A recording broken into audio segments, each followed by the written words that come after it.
Hello viewers, আসসালামু আলাইকুম। আজকে আমি আলোচনা করব নিউক্লিয়ার ফিজিক্সের radiative law, half life and বিভিন্ন ধরনের ইউনিট নিয়ে। আশা করি লেকচারটা ভালো লাগবে। তার আগে আমি অনুরোধ করবো আমার লেকচার 1, 2, 3 নিউক্লিয়ার ফিজিক্সের লেকচার 1, 2, 3 শোনার জন্য।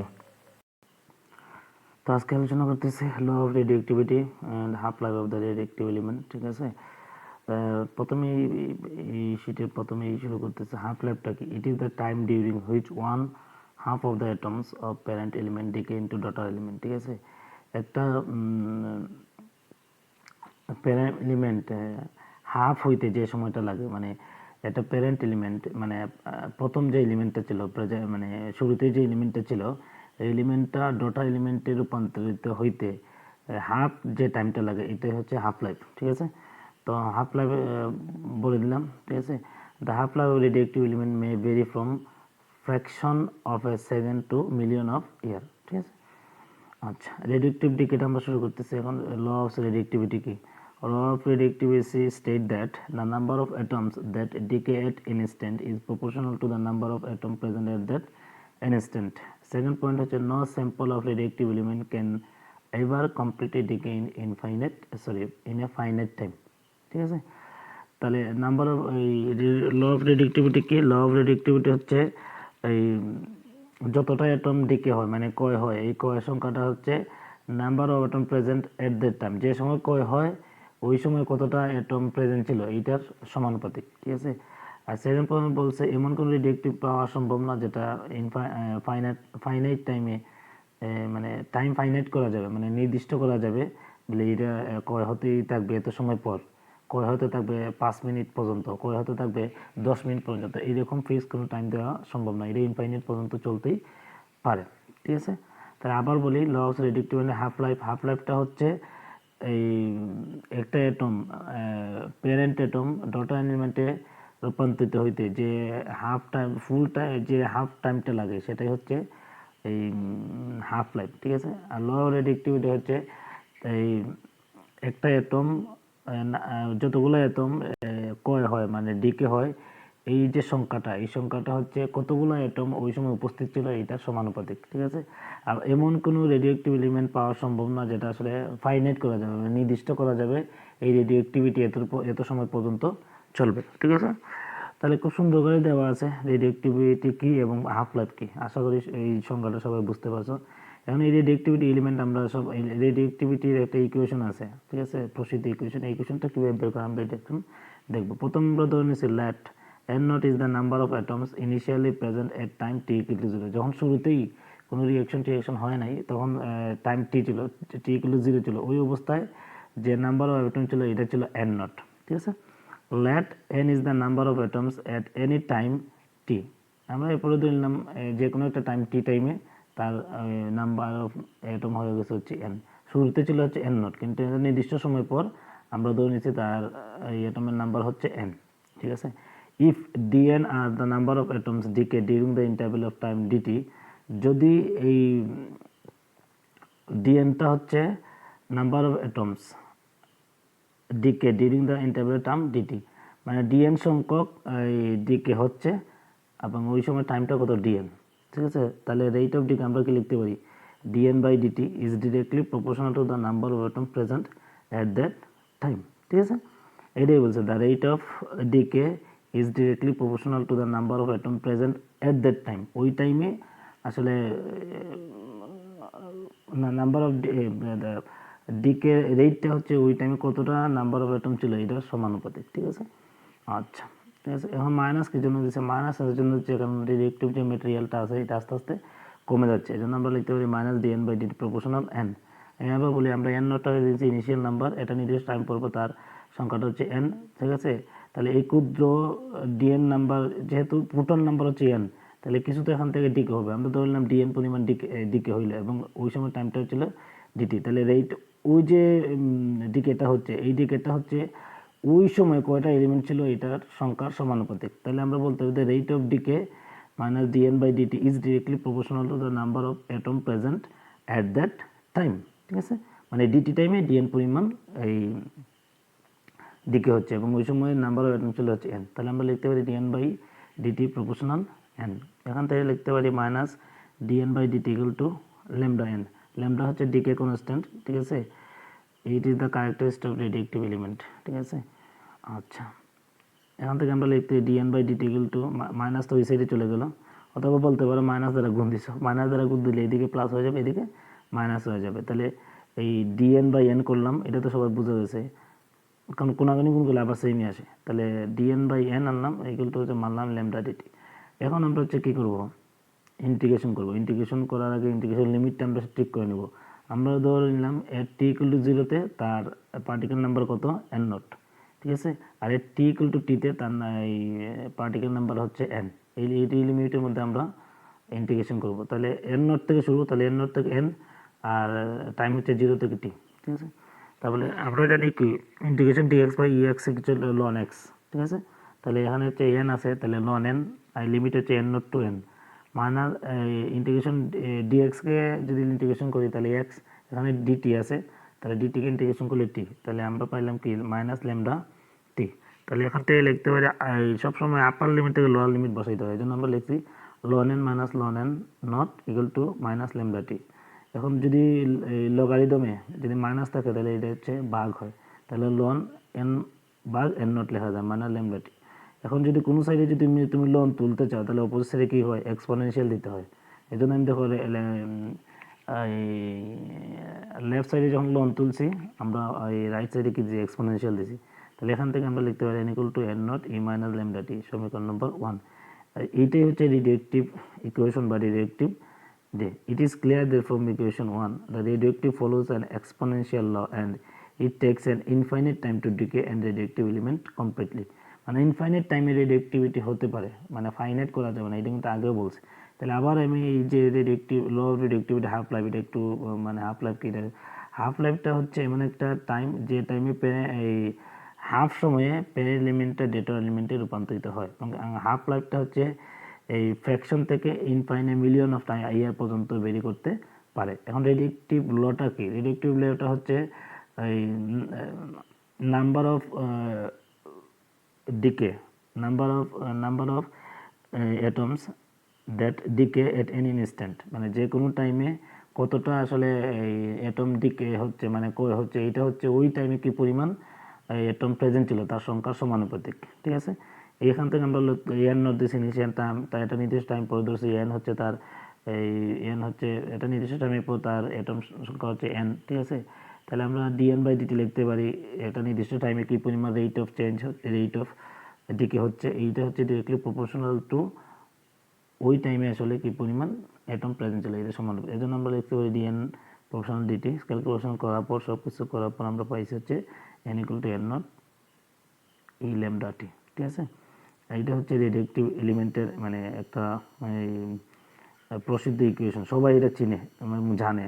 এটা হচ্ছে রেডিয়েক্টিভ ইকুয়েশন, যেখানে এন হচ্ছে number of atoms at time T, N not হচ্ছে শুরুতেই ইনিশিয়ালি টি ইকুয়াল টু জিরোতে এই টি ইকুয়াল টু জিরোতে হচ্ছে মেটেরিয়াল সংখ্যা বা সরি মেটেরিয়াল না, যে অ্যাটম সংখ্যা, আর ল্যামডা হচ্ছে ডিকে কনস্ট্যান্ট, আর টিটা হচ্ছে টাইম, ঠিক আছে।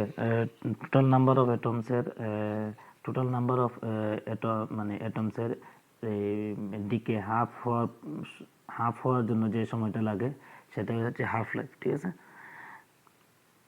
মানে হাফ লাইফ হচ্ছে কোনো প্যারেন্ট এলিমেন্ট থেকে টোটাল এলিমেন্ট যখন এই ডিকে হয়, ঠিক আছে, এই ডিকে হওয়ার ফুল এলিমেন্টের ডিকে হওয়ার মানে ডিকে ফুল অ্যাটমগুলো ডিকে হওয়ার যদি হাফ হয়ে যায় তাহলে হাফ হইতে যে সময়টা লাগে সেটাই হচ্ছে হাফ লাইফ। এই জন্য আমি ধরে নিচ্ছি মানে ওই সময় তার নাম্বার অফ অ্যাটম হচ্ছে N equal to N not. কারণ ইনিশিয়ালি যদি 10টা অ্যাটম হয় তাহলে এন ইকুয়াল টু কী হবে, হাফ যদি হয় তাহলে 10/2, তাহলে 5টা। এই জন্য আমি ধরলাম N equal to N not by 2। Initial যে অ্যাটম ছিল এটাকে 2 দ্বারা ভাগ দিতে হবে, এই জন্য এন ইকুয়াল টু আমি ধরলাম এন নট 2 এবং টি ইকুয়াল টু হচ্ছে টি হাফ লাইফ।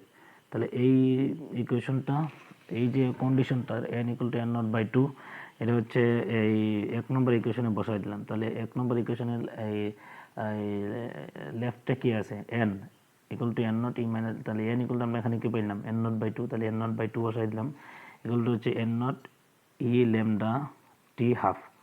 তাহলে এখান থেকে হচ্ছে এন নট ইন্টু ক্যান্সেল, তাহলে হাফ ইকুয়াল টু ই মাইনাস ল্যামডা টি হাফ। ঠিক আছে, এখান থেকে যদি আমরা এই এক্সপোনেনশিয়াল তুলতে চাই তাহলে অবশ্যই লেফট সাইডে লন দিতে হবে, তাহলে loan half minus lambda T half. এখন হচ্ছে আসলে একটা লাইন এখানে শর্ট করে ফেলছে, এটা হবে হচ্ছে ln 1 minus ln 2 equal to হচ্ছে মাইনাস ল্যামডা টি হাফ। তাহলে লন 1 ইকুয়াল টু হচ্ছে 0, লন 1 ইকুয়াল টু হচ্ছে 0, তাহলে ln minus ln 2 equal to minus lambda T half. তাহলে মাইনাস মাইনাস ক্যান্সেল, রইল হচ্ছে লন 2 ল্যামডা টি হাফ। তাহলে টি half equal to আমরা লিখতে পারি লন 2 হাফ। এটা হচ্ছে মানে এই হাফ লাইফের ইকুয়েশন। ঠিক আছে, এটাকে একটু আরেকটু আগানো যায়, লেখা যায় T half equal to 0.693 by lambda, কারণ লন 2 ইকুয়াল টু হচ্ছে 0.693। ঠিক আছে, তাহলে টি হাফের ইকুয়েশন আমরা পেয়ে গেলাম। এই টি হাফের ইকুয়েশন ইউজ করে আমরা বিভিন্ন প্রবলেম, হয়তো তোমাদের এই প্রবলেম প্র্যাকটিস করতে পারো, বিভিন্ন নেটে দেওয়া আছে, বিভিন্ন বইয়ে দেওয়া আছে। ঠিক আছে, এই হাফ লাইফ দেওয়া থাকতে পারে, তখন তোমাদের ল্যামডা কনস্ট্যান্ট বের করতে হবে, ল্যামডা কনস্ট্যান্ট দেওয়া হলে হাফ লাইফ বের করতে হবে, বিভিন্নভাবে প্রবলেম দেওয়া থাকতে পারে। ঠিক আছে, এই প্রবলেমগুলো করতে হবে আর কি। এখন একটা ইকুয়েশন আছে, show that decay rate of radioactive follows an exponential law, মানে ডিকে রেট যেটা সেটা এক্সপোনেনশিয়াল ল মেনটেন করে আর কি। ঠিক আছে, মানে টাইম যাওয়ার যত টাইম যায়, ইনিশিয়ালি যখন থাকে তখন নাম্বার অফ অ্যাটমের সংখ্যা বেশি, কিন্তু আস্তে আস্তে যখন টাইম যাইতে থাকে আস্তে আস্তে অ্যাটমের সংখ্যা কমতে থাকে, এটা দেখাইতে হবে আর কি। The rate of decay minus DNA by DT is called হচ্ছে অ্যাক্টিভিটি, যেখানে আমরা লিখতে পারি R equal to minus DNA by D T. ঠিক আছে, তাহলে আমরা জানি কি N equal to N naught E minus lambda T. তাহলে যে আমরা যদি কী করি, যদি টাইমের সঙ্গে ডিফারেন্সিয়েট করি, তাহলে আমরা লিখতে পারি DNA by DT equal to N not D E lambda ET E lambda T by DX. ঠিক আছে, এখানে ডিএক্স ভুল লিখছে, এটা আসলে ডিটি হবে আর কি। ঠিক আছে, তাহলে D N by D T N not D E lambda T by D T হবে নিচে। ঠিক আছে, তাহলে D N by DT equal to minus lambda N naught E lambda T, তাহলে D N by DT equal to minus lambda naught E minus lambda T. ঠিক আছে, বোঝা গেছে, কারণ এই ইটিকে টিকে যদি ই এক্সপোনেনশিয়ালকে যদি আমরা ডিফারেন্সিয়েট করি তাহলে এক্সপোনেনশিয়ালে থাকে, আবার টিকে যদি ল্যামডা মাইনাস ল্যামডা টিকে যদি আমরা ডিফারেন্সিয়েট করি, ঠিক আছে, তাহলে এটাকে ডিফারেন্সিয়েট করলে আমরা দেখা হচ্ছে মাইনাস ল্যামডা, এই মাইনাস ল্যামডা সামনে চলে আসে, এই জন্য আমরা পাইছি হচ্ছে minus lambda N naught E lambda T. এখান থেকে আমরা লিখতে পারি DNA by DT equal to minus lambda N naught E minus lambda T. তো এখান থেকে লিখতে পারি minus DNA by DT equal to আমরা লিখছি অ্যাক্টিভিটি আর, তাহলে R equal to R naught E lambda টি।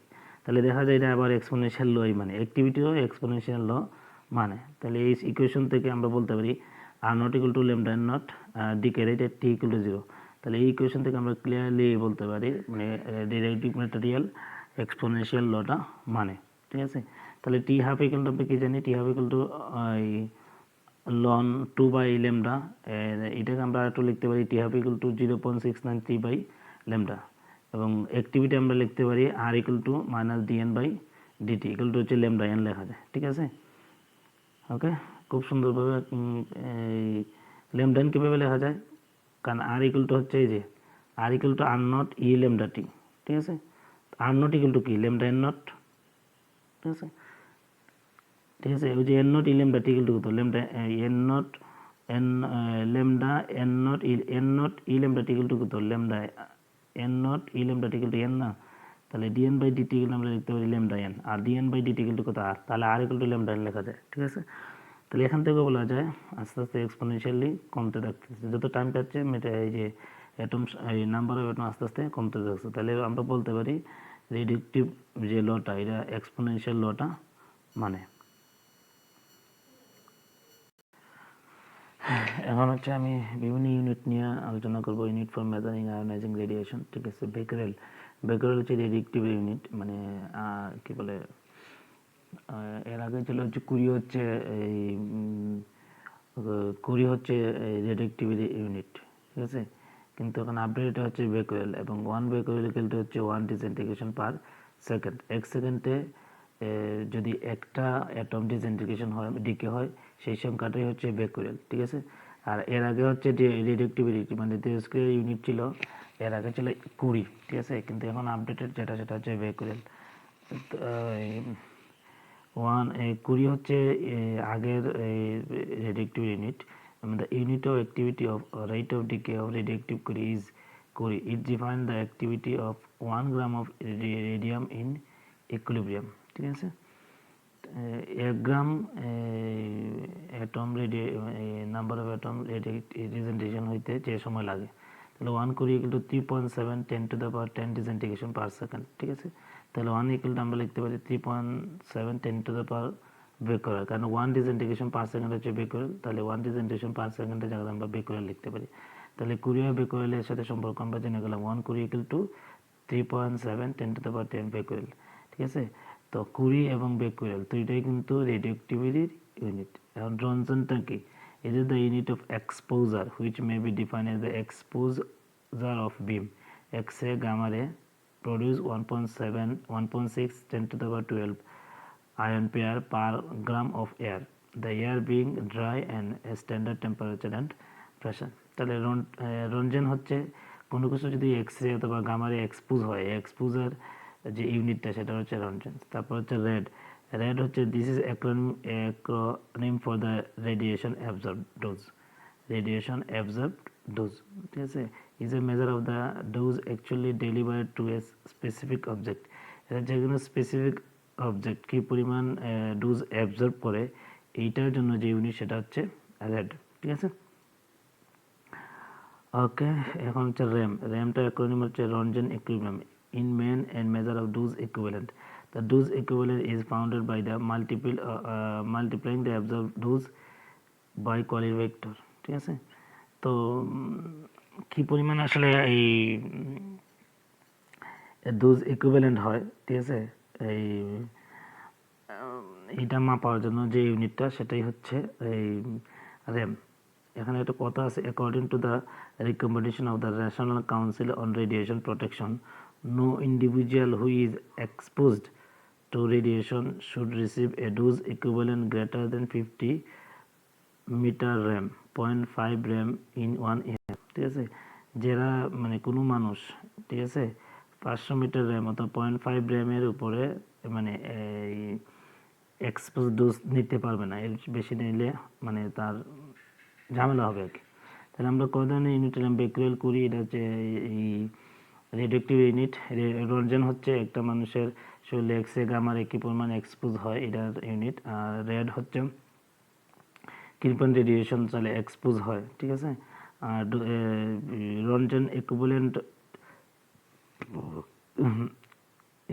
হচ্ছে কি পরিমাণ ডোজ হচ্ছে এই dose equivalent is founded by multiplying absorb dose, quality factor দ্বারা যদি অ্যাবজর্ব ডোজকে আমরা গুণ করে দিই তাহলে যে মানটা পাই সেটা হচ্ছে র্যাম। ঠিক আছে, তাহলে 5 ধরনের ইউনিটের সম্পর্কে আমরা ধারণা পাইলাম। আশা করি এখান থেকে ভবিষ্যতে যদি কোনো কাজে লাগে তাহলে তো ভালো। ঠিক আছে, তাহলে রেডিওঅ্যাক্টিভ ইউনিট কি? বেকুরেল, কুড়ি। ঠিক আছে, আর বাকিগুলো হচ্ছে রেডিয়েশনের ইউনিট, রঞ্জন, রেড এবং র্যাম, এগুলো হচ্ছে রেডিয়েশনের ইউনিট।